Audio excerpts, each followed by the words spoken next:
Hey there, and thanks so much for tuning in to Your Best You, real conversations around mental wellness. Not just that, we're having a special Starlight Spotlight where we're featuring industry professionals and entertainers from in and around the area discussing their success and psyche. This is the third or fourth? I don't know which one. That's what it's like when we're recording in and out of order. We're speaking with one of the artists from our upcoming Sound of Nashville benefit concert happening on October 6th at the Bardavon Opera House in Poughkeepsie. Really excited to speak with this musician right now, two-time Grammy nominee for 2025's Best Americana album, No One Gets Out Alive, and 2026's Best Americana performance, Poison in My Well. She's singer-songwriter, also host of Salute the Songbird with Maggie Rose, works closely with Musicians on Call, and does plenty of other activist work. With us today, we have Maggie Rose. Maggie, how are you? Thanks for the intro, Connor. I'm good.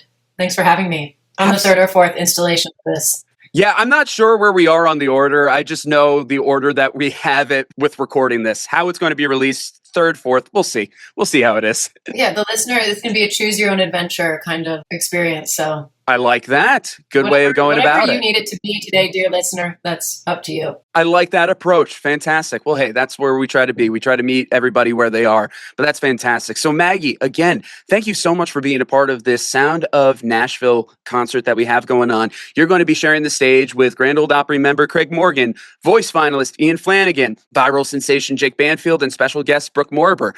What a stacked lineup. And then you yourself, my God, love your music, love diving into it all. How does it feel to be a part of a concert of this magnitude and to be helping out with, mental health programs? Well, I'm really excited about the emphasis on mental health. Obviously, the lineup, I've met Craig and Ian many times and gotten to collaborate with them. I'm looking forward to meeting the other guests on the lineup. They will be my new friends on October. I love the fact that this is something you guys are bringing into light because it's particularly right now a really tenuous time to be in the creative community. There's a lot of tension surrounding this need for social media content and presence, and probably putting too much currency into that in terms of how we validate ourselves as musicians, and also just how the industry is using that as such a metric. I think that's probably what's on my mind the most today. And with everyone's got the algorithm blues with how it's changing. And it's funny that something that should connect us so much is really isolating. AI looming, and it's a lot of weird big shifts that are happening, and we're trying to just do what we love and play shows and stay physically and mentally well enough to do that. It's a tough landscape to be in right now. I got my Support Live music hat on, but it's one of those things where it is so strenuous and difficult to be able to build any kind of platform, any kind of audience. And then a lot of the times when it comes to social media, you're right. It's a necessary or unnecessary evil to it. My role here is production and social media manager. When I am not working, I don't like to be on social media personally. I like to experience things in real life, and that's huge. You've been part of the music industry, if I have it right. You've been releasing music since 2011. You've seen a lot change over that time period. That's about 15 years right there. But in terms of technology, that's like a millennia. So when you were first getting started in the music industry and you were first releasing music, what was it like as you were trying to build your audience then versus what you're trying to do now?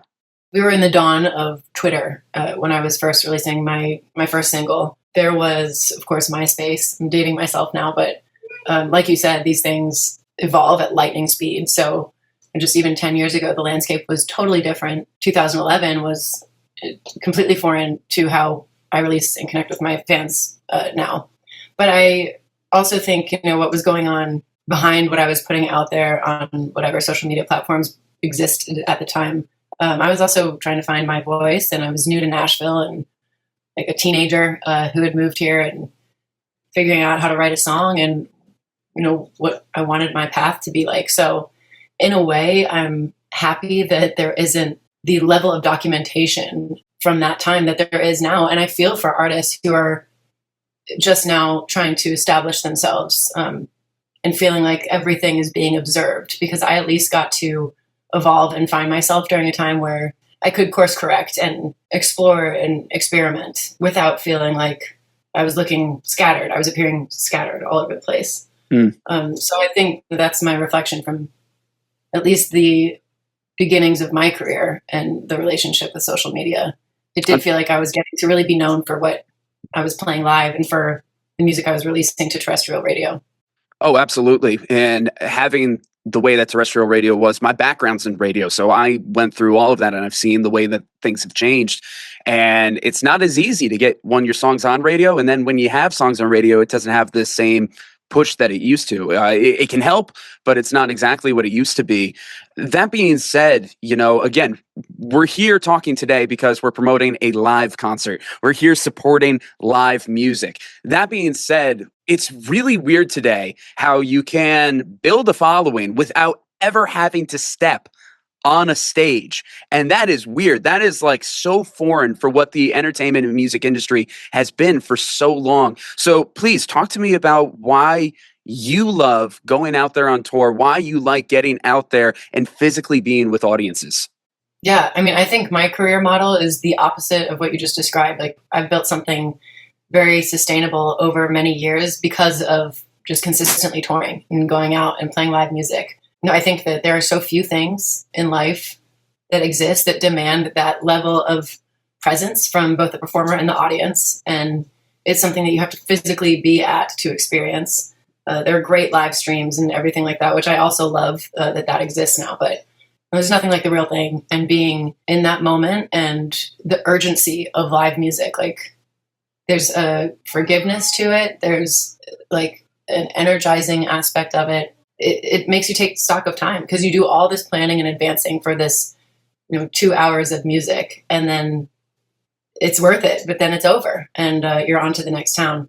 And I also think that there's something about what I love to do, which is make sure that when I'm in the studio, I'm able to honor how we're going to translate that to a live setting. And that's how songs glean new meaning and they evolve. I think they grow when you bring them out to a crowd too.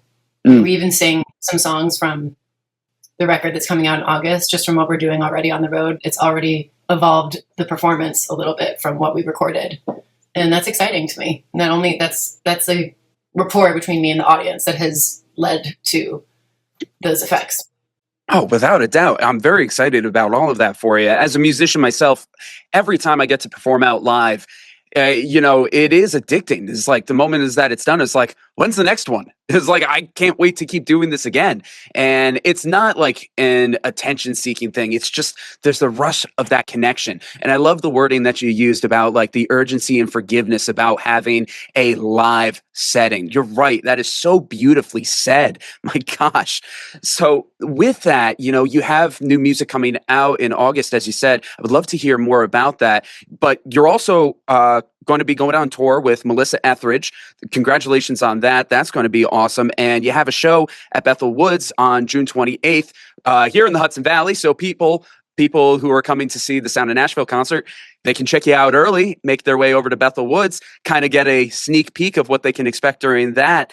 Let's talk about what audiences can expect at both the Bethel Woods concert and then later live with all your new music at the Sound of Nashville concert.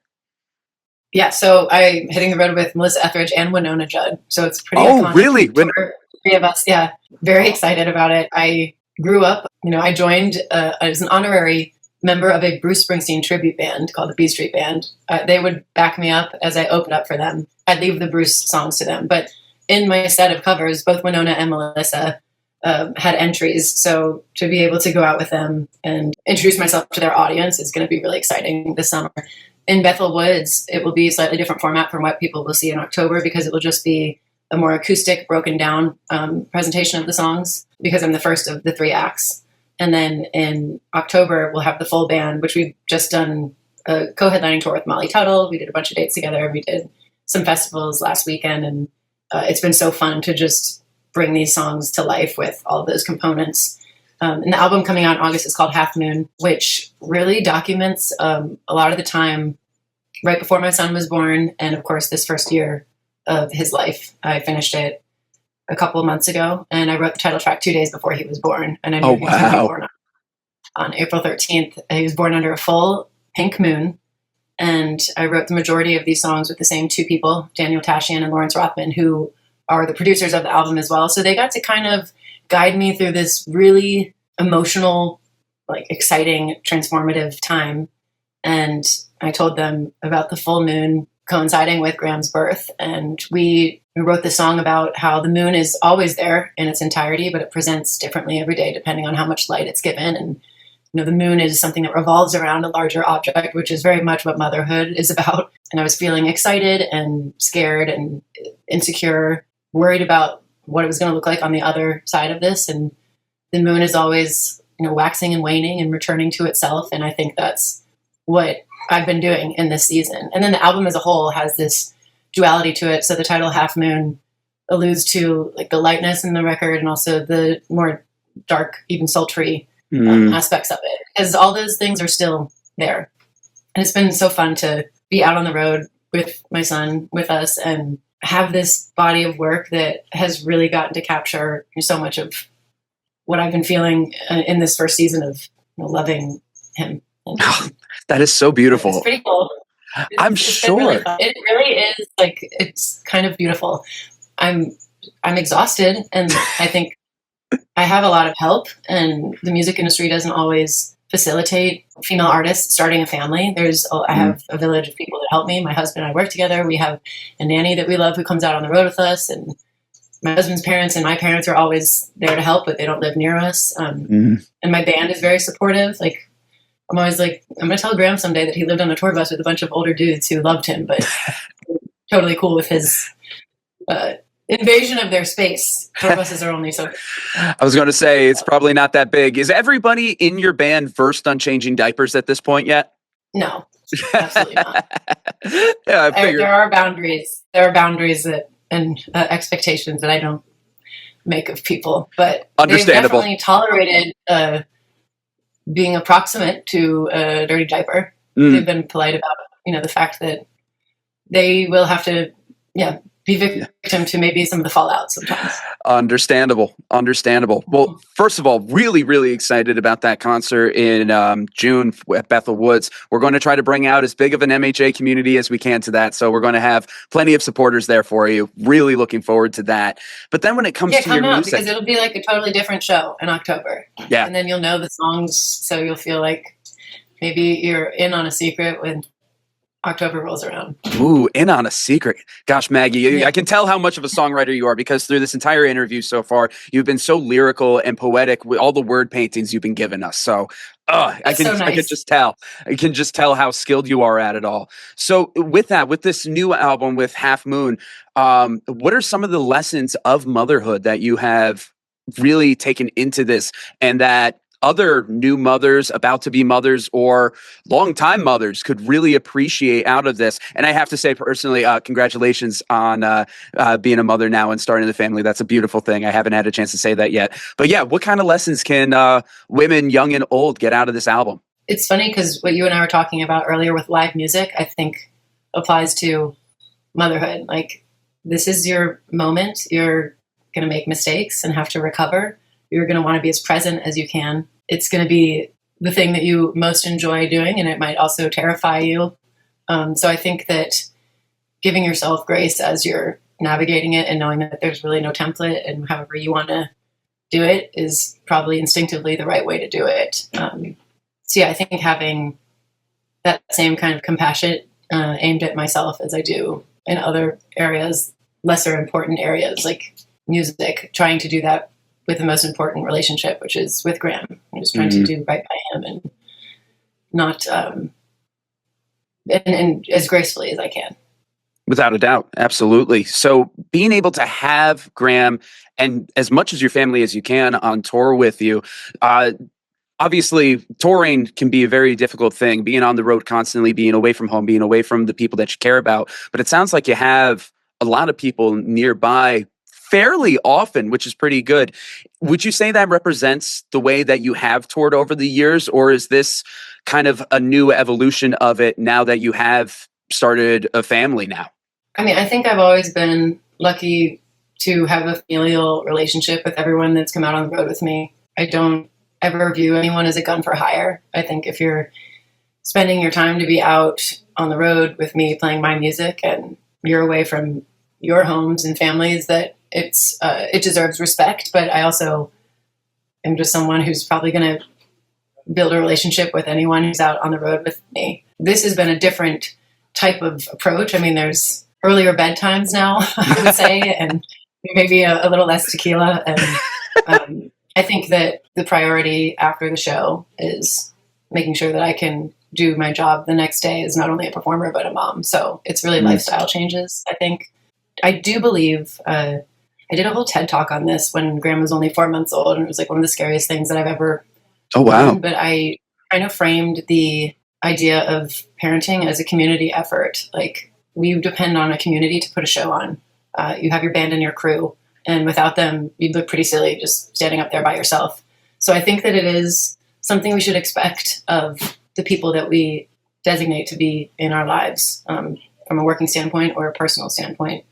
And I don't blame anybody for maybe wanting to go a different path, but I think that when you decide to become a parent, you need to know that the implications of that are going to permeate all sorts of avenues of your life, and the people who you are going to spend most of your time with will be affected by those choices too. And most people are thrilled about that. Other people might need to get some distance or find their own path. Yeah. And no, I hear you on that. No, it makes total sense. You know, I've seen videos out there of people saying, it's like, at what point in my life will I want to have kids, or convince me to want to have kids? And it's like, well, if you need to be convinced to have kids, maybe that's not it for you.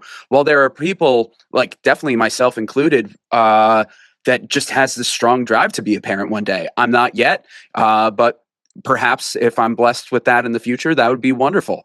When it came to parenthood, was this something that you always wanted for yourself, or is this something that kind of evolved over time? It's something that my husband and I always wanted, but we're celebrating our 10-year anniversary next week. Congratulations. And thank you. Yeah, I know I kind of went by like that, but at the same time, that also is an indication too that this is something that we had to really figure out logistically how to incorporate into our lives in a way that was going to allow for like the best environment for Graham, and also allow us to maintain the ambitions that we have, which are high and big, and still many of them yet to be achieved. So it's something that finally came at a time where we could do it feasibly, and it's made us work harder. But it's also, we look around us at our community and the music industry, and there are not a lot of parents that are in our position. Like, it's just because it's hard to do. And that's another reason that it was a bit of a deterrent. And then there's also these fallacies that I think most thoughtful people disregard, but this idea that, oh, she's become a mom, she's not as ambitious as she once was, or, oh, that's the end of that, threshold of work. She's not going to maintain that output. And, I feel like I have to be an exception to the rule, but I see so many of my friends that are mothers in this community have come out of the woodwork, and I see that they're like the hardest working people, and they are continuing to pursue their music because that's how they're preserving their specific identity too. And that's making me a better mom to Graham, because it's helping me maintain the essence of who I am and who I was before he arrived. Yeah. But he's in there too. So it's like holding on, but not super tight, and letting it become what it's supposed to be. Well, it kind of sounds like 38 Special there. Hold on loosely, but don't let go. Yeah. Exactly. If you cling too tightly, you're going to lose control. Like, someone said this. Yeah. See, I got you. We're on the same wavelength right now. Perfect. That's right. But I love what you're saying about the fallacy involved, that and the ambitions that you have out there. As you said, the things that you've already achieved, who you are, what makes you who you are, what makes you Maggie Rose, and what will continue to make you yourself moving forward. Motherhood is simply a part of that, but it is not the full definition of it. And I think that's a beautiful way of looking forward to how you're going to approach your familial life and your career. You're talking about your ambitions. I want to bring up your Grammy nominations again. How wonderful. Again, Best Americana Album in 2025 and Best Americana Performance in 2026. Amazing. I can only imagine it's a very validating and rewarding feeling to have, especially about 15 years in the industry, and here you are getting these accolades. It's like, it must be like, in a way, finally, but like, walk us through what that must feel like. Yes. I mean, the first nomination I got was so dramatic because I was probably 5 months pregnant when I found out about the nomination. Oh, wow. I had just released. Yeah, it was, and No One Gets Out Alive was obviously a new album. I had released it in April of 2025. I was dropped by the label that I released it with very shortly after it was released. So that was devastating and confusing. And I was angry about, having put this project together that I made without them, that they then absorbed and then waited for me to release. We released it. And then it was like, it almost hurt me more than anything. Mm. I found out shortly after that news that Graham was on the way, and then we submitted for the Grammys anyway, just independently. And I found a new label home. I'm still with them, One Riot and Virgin now. And I found out that I was nominated for a Grammy in October. And it was pretty crazy. And the album was about, life itself and, kind of not waiting and putting off big plans. And this was a plan that was really big. And one that I decided if I didn't seize, like with my husband and I, that it might eventually be something that made me resent music and what we do. So it just was really poetic how it all came together. And of course, the validation of recognition from your peers is awesome. But I certainly believe in the divine, and that was the sign that where I was on the right path. Without a doubt. Okay. What divine intervention that is. The second nomination when I was on a cruise ship and I couldn't get service to confirm. I asked Grace Potter to be on the song and she said yes on the spot, and she's just amazing. And I love the song, but I wasn't expecting back-to-back nominations. And I got a text from my friend Tracy, and I was like going all over the ship trying to make sure that this wasn't like, I was like, you can't unring that bell. I'm not going to go tell my family. It's like, we got nominated again. And then I found out I was wrong. But then we were, in fact, nominated that last year, too. So it was very exciting. Incredible. I could just imagine you running around the cruise ship being like the "Can you hear me now" guy in those old Verizon commercials, just trying to get the the service. I sounded a little more desperate than the Verizon guy. I was like, I hope this won't work around the middle of the ocean. But it was very cool moments. And I do think the Grammys are so special in the regard that you have to be a music maker to vote. You can't campaign and politic the way you can with some other awards. So you really can be, an artist who breaks through without maybe the huge commercial success that is required of other, also prestigious but different awards. Absolutely. It's truly a musician's award. You're right. There's so many things out there. It just kind of becomes a popularity contest rather than anything that has to do with one's actual talent or work ethic. So to be able to have that recognition from your peers, again, the validating sense of it all, the heartwarming, and again, that divine intervention, as we explained a moment ago, too. I think that's terrific. So with getting that validation recently, and, we've been talking a lot about creative freedom. We've been talking a lot about motherhood vulnerability. I'm sure these things are things that you talk about on your podcast, Salute the Songbird. And I've checked out a couple of them. I really loved the episode with Jewel in particular. That was really cool. Yeah, Jewel is like very enlightened. She knows, she gets it for sure. Yeah. So let's talk about this podcast for a second. Talk about, obviously, probably similar to some of the discussions we're having right now and the topics, but why even start your show in the first place? And what's the mission that you're trying to get out of it? Yeah, we should do a collab, because I think we venture into mental health all the time, because you can't. I would love to. Absolutely. Yeah. You can't have two women who are in the industry not address, just the stamina that you have to have mentally to sustain a career in music. But I started it because I wanted connection, and the first episodes were recorded and released in 2020 during the pandemic, and I was just missing the connection I have with musicians, especially living in Nashville. I'd grown accustomed to just seeing people weekly at a live show or in a writing room, and it was just always available. And then I started getting suggestions from all sorts of people. Oh, you need to talk to this person. You need to talk to this person. And Nancy Wilson from Heart agreed to do it. Kathy Valentine from the Go-Go's. And then that's how I became friends with Allison Russell. Really was through a lot of these friendships that I have now in relationships were actually born in a time where we couldn't even be together because of these episodes. I've had Brittany Spencer on a couple of times now, and I was listening to all these albums, and it just allowed me to throw myself into the world of these other musicians, up and coming,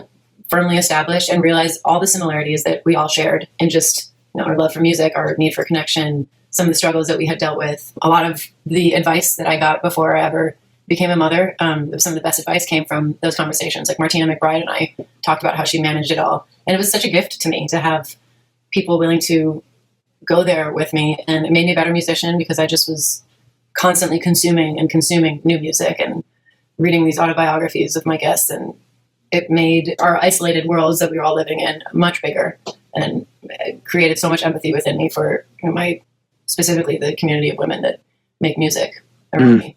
Incredible. Really incredible. I'm excited to dive more into the episodes. As I said, I checked out a couple. I haven't heard nearly all of it yet, but that's really beautiful. How we're on a little hiatus right now because life is pretty. You got a lot going on. Yeah.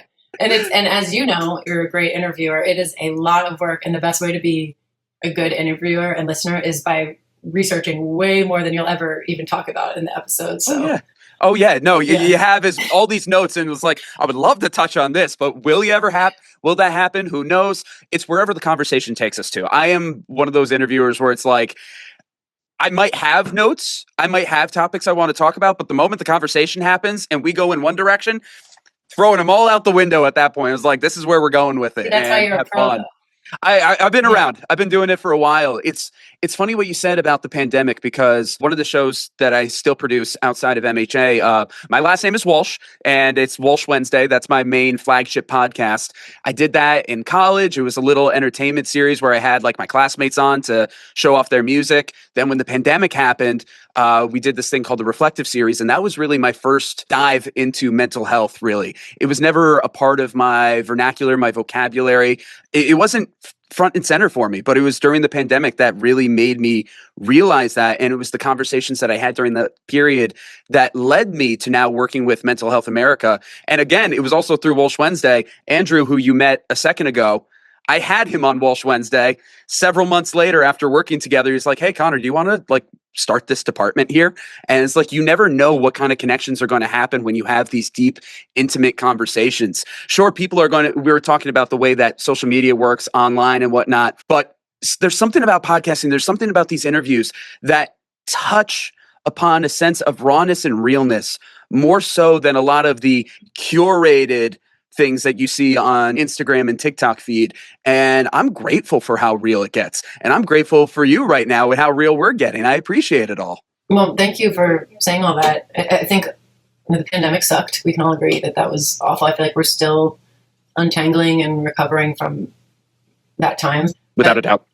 Stillness, I think, made us kind of have to sit with the discomfort and look at the cracks. And I think with addiction and everything, that's why stillness is so scary, because you're going to look for anything to sort of numb or distract. And I appreciate that it's been destigmatized in the last 6 years the way that it has been. I also do I try to focus on gratitude when I talk about mental health more, because some of these earlier episodes, if I'm completely honest, on Salute the Songbird, there are moments where I listen in review and I'm like, there's a lot of gratitude missing from what I was talking about too. And I think that's something that I need to actively work on, because there have been injustices done to me in the industry, and a lot of things have not been fun, and there's been really low points, but I would say I've gleaned that from the last 5 years. We need to talk about it, and we need to destigmatize it, and we also need to talk about what's working for us, and that works for me too. And it sounds needed to change. Yeah, well, it sounds like in the earlier episodes, first of all, it was a very emotion-fueled time during the pandemic. So everybody felt scared. Everybody felt angry. There was a lot of emotions riding high, but it sounded like you needed to process it at that moment. And then to be able to process that and kind of speak it out, you're able to then experience, appreciate, and internalize that gratitude. I love what you're saying about gratitude and how we have to express that more. I've been doing a lot of programs with a local youth group, with Southern Dutchess Community Coalition. It's this wonderful program where it's teaching kids about mental health, substance use, that, and the positive things that you can do with your life. And one of the big questions we've been asking them, when you hear the term mental health, is that a positive connotation, a negative one, or a neutral one? And most of the answers have been set, the initial reaction is negative. They said when they hear mental health, it's negative. And then I try to ask, well, isn't moments of gratitude mental health? Aren't moments of excitement mental health? And they're like, oh, I never thought of it like that. But there's so many people who don't think about it like that. Yeah. I'm not surprised that there's a negative connotation with it, though. I think that it is an epidemic right now. I think we should be actively combating it. And I think of gratitude as almost an exercise. And I also don't want to be like the Pollyanna. You're like, this girl's trying to tell me to be thankful for stuff, and I just want to be pissed off over here, which is totally valid too. And I support you. Go feel all the things. But I try to, I'm just bringing it up because I feel like it's been the biggest antidote to depressive patterns and things like that. And feeling like it's all an exercise in futility. Well, I don't feel that way because I try to exercise gratitude and call it optimism or whatever. But I think, I wouldn't believe that we're headed for a hopeful place and bring a child into the world. So I'm going to go lead with hope always. That's a beautiful direction and a beautiful perspective to have. And I appreciate you sharing that with us, Maggie. And I want to continue on with this conversation of spreading that gratitude and moving it forward. Obviously, you working with MHA now, the fact that we're going to have the concert. But besides that, you've also worked closely with Musicians on Call, which is a great organization when it comes to bringing the healing power of music to healthcare workers, to patients' families, things along those lines. That is a wonderful way of spreading hope and gratitude to a struggling community, regardless of who it is a part of it, whether you're working in it, you're receiving the help, whatever it is. Can you talk to us about your experiences through Musicians on Call? Yeah, I just got to visit some veterans in particular at Vanderbilt. I would sing and perform, but a lot of it was actually about listening to what they had to say and sharing stories of some of their favorite live shows they'd been to, or my son's an engineer at this studio, and just talking about how much they appreciated just having company. And I think human contact and connection is so important. That's what I crave with live shows. And I think that in those spaces where, in recovery from surgery, or if you're ailing with an illness, you can feel pretty dehumanizing sometimes, even with the best care and people with the best intentions. So I think moments like that where you can really instill that sense of humanity in people, and doing something like exchanging stories and songs is about as human as it can get. So it was an honor. And also just kind of being able to go from room to room and gauge what level of involvement that person wanted to have is a good reminder to me that mental health is really about meeting people wherever they're at. And I was trying to do that for everyone that I was visiting. And I think we should do that with ourselves and check in and make sure we're doing the same thing. No, I hear you there. The fact that you said, obviously the incidenting example of why you're there was to perform music, but how a lot of it was you listening. And most of the time, people just need somebody to talk to.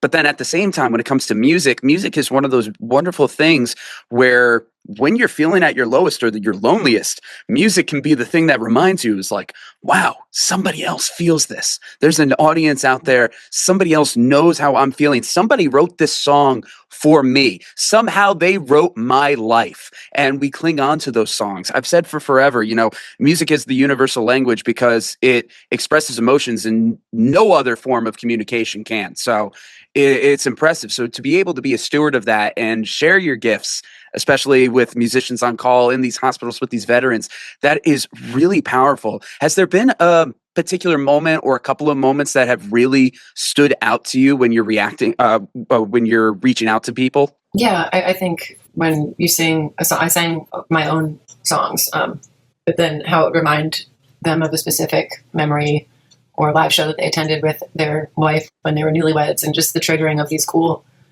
moments that give them something positive to reflect on. That's kind of a cool experience to watch music catalyze that recall. Also, it's very generous of them to let me into their space. It's an incredibly intimate moment. I mean, I think there were a few rooms where I was like, I think I'm more nervous in this moment with this person who's clearly hurting and needing a lot of comfort than I am on a stage in front of, huge audience. Yeah. And I think it's because of that just totally no barriers, vulnerability, and intimacy that both of us were sharing with each other. Laying there in your hospital bed with bandages and, in your pajamas. This is not how you meet most people. So there's a huge generosity on their end to let me into their space. And it's a privilege. I definitely feel like, I've been invited to do something because of my connection to music that maybe most people wouldn't be welcomed into. No, that welcoming sense and that generosity is key to all of that. And that's beautiful how people have been able to welcome you in, you're able to welcome them in, and it just enables this healing atmosphere. So as we're getting towards the end of this interview, speaking of the healing atmosphere of it all, let's bring it right back to the Sound of Nashville concert. We're bringing that sense of openness, welcoming energy to the Bardavon. What is it that you're hoping that audiences get out of the experience come October, and sharing with the Mental Health America of Dutchess County audience, and hopefully some new people that we're bringing in just because they just want to see some music? Yeah, I hope that, first of all, I want everyone to have a good time. And I think we'll take them on a journey with the songs that we plan on playing. It's going to be a very dynamic show. There's introspective songs, fun get up and dance songs. But what I hope that they get out of the show, which is what I always get, is that we have an infinite number of distractions throughout the day. And for that 90 minutes or however long it is, it really can just be about us being together and in the moment, and not worried about all the other things that can tug us in a million directions.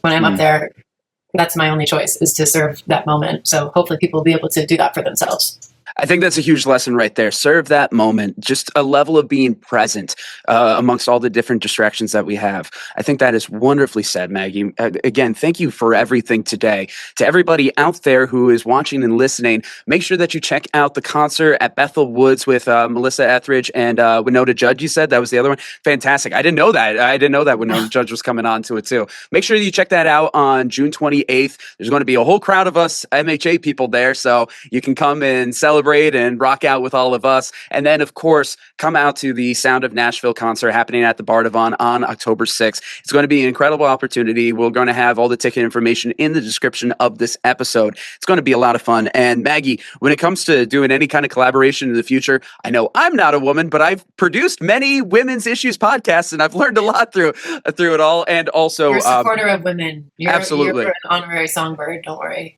Oh, yeah. That means a lot to me. I appreciate that. But I would love to, be a steward and advocate and a representative of MHA. And there's so many wonderful people, wonderful women, strong, powerful women that can also fill the seat as well. So hopefully this leads to incredible stuff. Thank you. I think even just a compilation of some of these moments in all these different conversations where we venture into the discussion of mental health, like there's a few nuggets of wisdom that we could compile together. Oh yeah, absolutely. Yeah, it's going to be great. Maggie, before we completely wrap up, is there any last little nugget you'd like to share with our MHA listening audience right now? Could be about something we talked about, maybe something that we didn't touch upon. Is there any last little nugget you'd like to share with the audience? I think, right now we started the conversation about social media and connection. I think that there's never too much letting people know just directly that you're thinking of them, that you see them. You're kind of maybe trying to be a little overachieving in our efforts to reach out to someone unsolicited who you think might appreciate hearing from you right now. Just because I think people are feeling a little more alone than they should. They're more loved than they are. So I think that would be my parting suggestion to everybody. Beautifully said. Call your mother. Call your mother. Absolutely. Call your mother, whoever it is in your life. Tell them that they are appreciated. Tell them that they're loved. One thing's for sure. I appreciate you right now, Maggie. And I know that Dutchess County and the Hudson Valley and beyond are going to love you when you come back for Bethel and come back for the Bardavon. It's going to be phenomenal. Thank you for your time. Thank you for your energy. And I'm so excited to keep collaborating with you further. I appreciate you, Connor. Thank you. Looking Absolutely. forward to seeing you soon.